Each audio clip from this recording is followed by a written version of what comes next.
আমি নিজের সাথে কিছু একটা করছিলাম। সেই সময় আমার ভাই রুমে চলে আসে ফোনের চার্জার নিতে।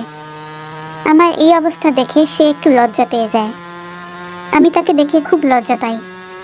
পরে আমি তাকে জিজ্ঞাসা করলাম, কি হয়েছে, কেন এসেছো রুমে? সে বলল, মোবাইলের চার্জার নিতে। আমি তাকে আমার পাশে এসে বসতে বললাম। সে আমার পাশে এসে বসে জিজ্ঞাসা করলো, আপু কি করছিলে? জামাইয়ের কথা মনে হচ্ছিল বুঝি? আমি বললাম, না, জামাইয়ের কথা মনে করে তো আর লাভ নেই।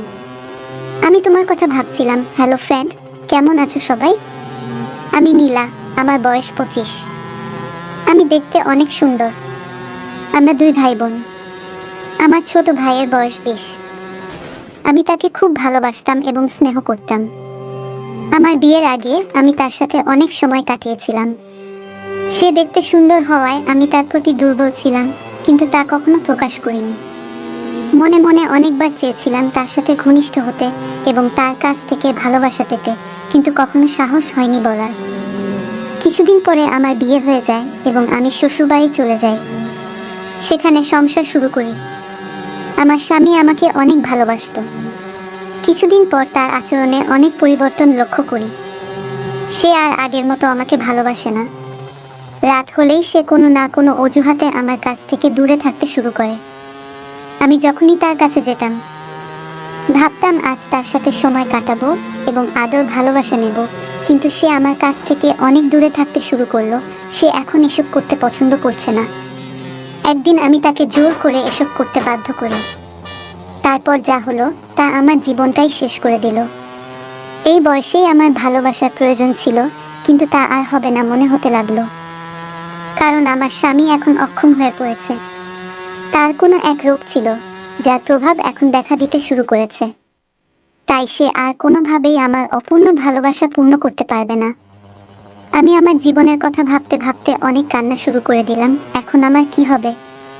কারণ আমার এসবের খুব প্রয়োজন ছিল। আমি এই আনন্দ, এই সুখ না নিয়ে থাকতে পারি না। তাই এখন প্রায় প্রতি রাতে নিজের সাথে বিভিন্ন উপায়ে সে আনন্দ নিতে শুরু করি। একদিন আমার ভাই আমাদের শ্বশুর বাড়িতে আসে এবং আমাকে বাড়িতে নিয়ে যেতে চায়, কারণ আমি অনেক দিন ধরে বাড়িতে যাইনি। সে এসে আমার এই অবস্থা দেখে সন্দেহ করতে শুরু করে, কারণ আমি টেনশনে অনেক শুকিয়ে গিয়েছিলাম আর আমার চোখের নিচে কালো দাগ হয়ে গেছে। সে আমাকে জিজ্ঞাসা করতে শুরু করে, আপু তোমার কি হয়েছে? তুমি এখানে অনেক কষ্টে আছো নাকি? জামাই কি তোমাকে মারে নাকি? না অন্য কিছু? আমি তাকে বললাম, না, এসব কিছু না, কিছুই হয়নি, তুই টেনশন করিস না। তারপর আমি তার সাথে আমাদের বাড়িতে যাই এবং বেশ কিছুদিন থাকার পরিকল্পনা করি।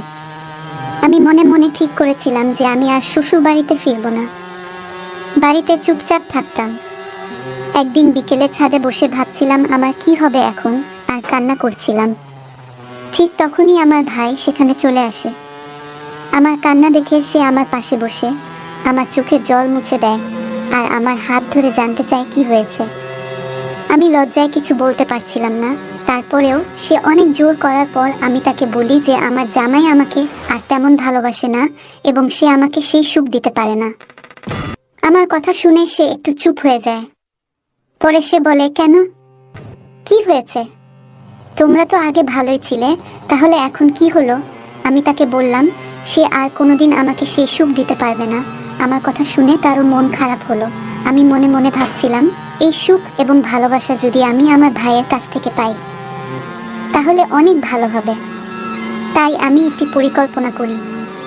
কান্না করতে করতে আমি তাকে জড়িয়ে ধরলাম। সে একটু লজ্জা পেল, কিন্তু কিছু বলল না। সে আমার পিঠে হাত রেখে বলল, দেখো আপু, তুমি এত টেনশন করো না, দেখি কি করা যায়। তার এই কথা শুনে আমি বললাম, কি আর দেখবে তুমি? আমার এই সুখ কি তুমি এনে দিতে পারবে? আমি এভাবে থাকতে পারি না, অনেক কষ্ট হয়। সে আর কিছু না বলে আমাকে নিয়ে নিচে চলে আসে নাস্তা করার জন্য। আমরা নাস্তা করলাম এবং অনেক গল্প করলাম। আমি মনে মনে ভাবছিলাম আমার ভাইও হয়তো আমাকে নিয়ে কিছু ভাবতে শুরু করেছে। তাই আমি অনেক আনন্দ পেলাম। এরপর থেকে আমি আমার ভাইয়ের কাছাকাছি থাকতে শুরু করলাম, আর সেও আমার কাছাকাছি থাকতে পছন্দ করলো। এখন প্রতি রাতে আমি আমার ভাইয়ের কথা ভাবতে ভাবতে নিজের সাথে বিভিন্নভাবে আনন্দ নিতে থাকি। একদিন রাতে ঘুমানোর জন্য রুমে চলে যাই। ঘরের দরজা প্রায় খোলা ছিল। আমি নিজের সাথে কিছু একটা করছিলাম। সেই সময় আমার ভাই রুমে চলে আসে ফোনের চার্জার নিতে। আমার এই অবস্থা দেখে সে একটু লজ্জা পেয়ে যায়। আমি তাকে দেখে খুব লজ্জা পাই। পরে আমি তাকে জিজ্ঞাসা করলাম, কি হয়েছে, কেন এসেছো রুমে? সে বলল, মোবাইলের চার্জার নিতে। আমি তাকে আমার পাশে এসে বসতে বললাম। সে আমার পাশে এসে বসে জিজ্ঞাসা করলো, আপু কি করছিলে? জামাইয়ের কথা মনে হচ্ছিল বুঝি? আমি বললাম, না, জামাইয়ের কথা মনে করে তো আর লাভ নেই। আমি তো ওনার কথা ভাবছিলাম। সে আমার কথা শুনে অবাক হয়ে যায় এবং বলে, কেন আপু? আমি বললাম, এত অবুঝ সাজতে হবে না। তারপর আমি তার খুব কাছে গিয়ে বসে বললাম, ভাই, তুমি আমাকে ভালোবাসবে? আমি তোমাকে অনেক ভালোবাসি। ছোটবেলা থেকেই তোমার সাথে থাকতে চেয়েছি অনেকবার, কিন্তু লজ্জায় বলতে পারিনি। আজ বলছি। সে আমার কথা শুনে বলল, আপু তুমি দেখতে অনেক সুন্দর। আমারও মন করতো, কিন্তু আমিও তোমাকে বলতে পারিনি। ভয়ে আমি তার মুখ থেকে এইসব কথা শুনে অনেক খুশি হলাম আর তাকে জড়িয়ে ধরলাম। সেও আমাকে জড়িয়ে ধরল। আমি তার গালে অনেকবার কিস খেলাম। তারপর অনেক দিনের মনে বাসনা আমার পূর্ণ হতে থাকলো। সে রাতে আমার রুমে অনেকক্ষণ ছিল আর আমাকে অনেক ভালোবাসা দিল, যেটার জন্য আমি এতদিন অপেক্ষা করছিলাম। পরে সে তার রুমে চলে গেল আর বলল, একটু পরে যেন আমার রুমে আসো, কারণ অনেকক্ষণ হলো আমি তোমার রুমে আছি, কেউ যেন সন্দেহ না করে। পরে আমি সুযোগ বুঝে তার রুমে গিয়ে আবার শুরু করলাম বাকি কাজগুলো। আমার ভাইয়ের এসব দেখে আমি তো অবাক হয়ে গেলাম। ভাবছিলাম, যদি কিছুদিন আগে এসব হতো তাহলে আমি হয়তো বিয়েই করতাম না। আমরা সেদিন অনেকবার ঘনিষ্ঠ সময় কাটিয়েছিলাম। যে ভালোবাসা আমার ভাই আমাকে দিয়েছে, এতদিনেও আমার স্বামী আমাকে এই রকম ভালোবাসা দিতে পারেনি। তাই আমি মনে মনে ঠিক করলাম, আমি আমার স্বামীকে ছেড়ে দেব এবং বাড়িতেই থাকব, আর আমার সব অপূর্ণতা আমার ভাইয়ের কাছ থেকে পূরণ করব। এরপর থেকে আমি আর আমার ভাই একসাথে অনেক সময় কাটাতে শুরু করলাম। আমরা অনেক গোপনে এই সম্পর্কটা চালাতে লাগলাম, কারণ কেউ যদি এই সম্পর্কের কথা জানতে পারে তাহলে অনেক খারাপ মন্তব্য করবে। তাই আমরা খুব সাবধানে আমাদের সম্পর্কটা চালিয়ে যেতে থাকলাম। আমি এখন অনেক খুশি, কারণ আমার ভাই আমাকে অনেক ভালোবাসে এবং যত্ন নেয়। আমরা অনেক সময় বাইরে ঘুরতেও যেতাম, সেখানেও সুযোগ পেলে আমি আমার ভাইয়ের কাছ থেকে ভালোবাসা নিতাম। সেও আমার সাথে খুব খুশি ছিল, তাই সে আমাকে অনেক সময় দিত। কিছুদিন পর আমি আমার স্বামীকে ছেড়ে দেই। আমি বাড়িতে এসে আমার মায়ের সাথে সব শেয়ার করি এবং বলি যে জামাই আমাকে আর ভালোবাসে না। আমার কথা শুনে মা বললেন, যেটা তোমার ভালো মনে হয় সেটাই করো। স্বামীকে ছেড়ে দেওয়ার পর আমি নিজেই বাড়িতে থাকতে শুরু করি। আমি আর আমার ভাই একসাথে থাকা শুরু করলাম। অনেক সময় কাটাতে লাগলাম, গল্প করতাম, যা আমার জন্য অনেক ভালো সময় ছিল। এখন আমরা সুযোগ পেলেই ঘনিষ্ঠভাবে সময় কাটাই। গল্পটা কেমন লাগলো জানাতে ভুলবে না।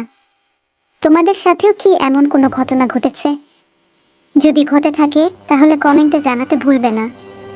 আরও মজার মজার রোমান্টিক গল্প শুনতে চাইলে ভিডিওটি লাইক, শেয়ার এবং চ্যানেলটি সাবস্ক্রাইব করতে ভুলবে না।